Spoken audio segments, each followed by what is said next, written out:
Hello and welcome back to another video on the channel. Today we'll be looking at DRS highlights around Canada. We are currently P3 in the championship, 20 points behind the leader. So we're realistically out of the championship fight with only 2 rounds to go. We'll be looking at the last run of my qualifying. I had a very shocking first 2 runs. It just didn't go my way. It did a 10.2 I think as best. But good first one, first 2 corners. Decent enough second chicane, but just an okay first sector.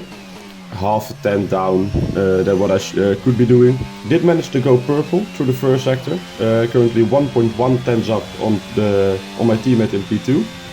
Going into the second chicane, hard to get right, but we just managed to do it okay. Nothing too bad, nothing too good. Decent middle sector, not the best. Went purple again, but I don't think it was purple. I think the guy in P1 managed to go quicker in the second sector. Then good hairpin, nothing too special. But now going into the final corner, very hard to get right. And I actually missed the apex by quite a lot. You should be cutting that corner a lot, and I just missed it. But in the end, it's a 109.671, and that's actually a really good lap. I'm really happy with that. So that was my qualifying over. Very good final run, and really happy with that. But then my teammate asked if I could give him a slipstream. So of course we're gonna do it. Did time it quite well. It's a decent slipstream. I think it gained around a 10th for him. And in the end, it was really crucial. As he was like even on his time, and in the end he improved by a 10th. And that's why he was ahead of our championship rival in P4. So really crucial. I'm very happy that we actually did the slipstream. So that was it, taking my first pole of the season. Really happy with that. But as you can see, I'm lining it up at a very sharp angle. As going into turn 1, starting from pole, it's not nice in Canada.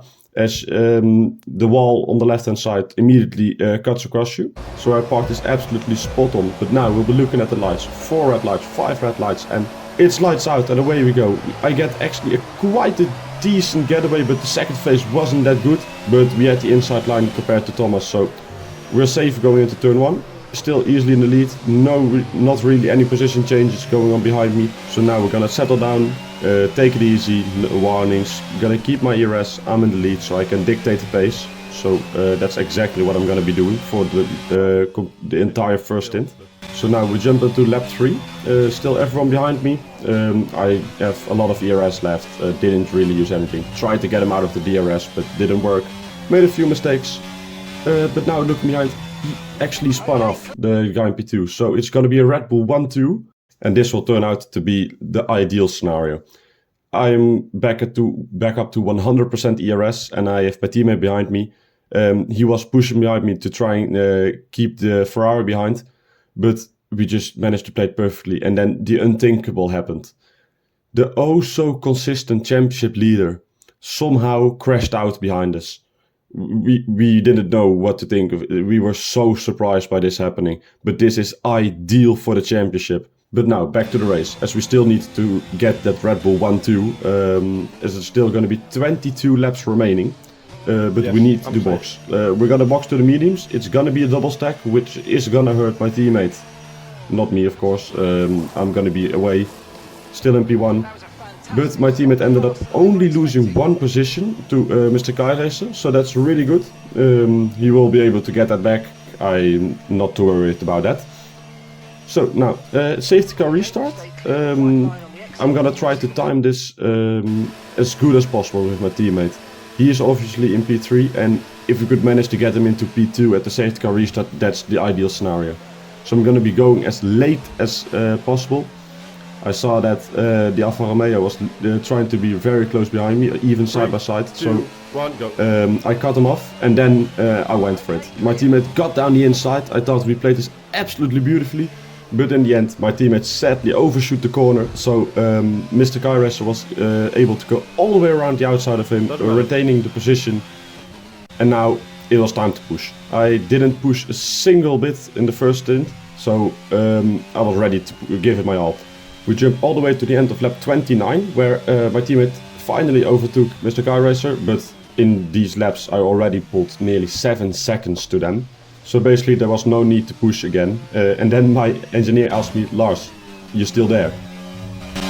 Yeah, I just don't know what to talk about. I'm just cruising here in Canada, enjoying my vacation. That was basically because I went silent for like 10 laps straight or something. I just had nothing to talk about. I was cruising to victory. And then on the final lap, I decided to be the ultimate team player. I'm still mathematically in the championship fight myself, but realistically that's not gonna happen. But I decided to back off, let my teammate win to make sure we get that Drivers' Championship as well. We did clinch the Constructors' Championship, as you can see on the picture now.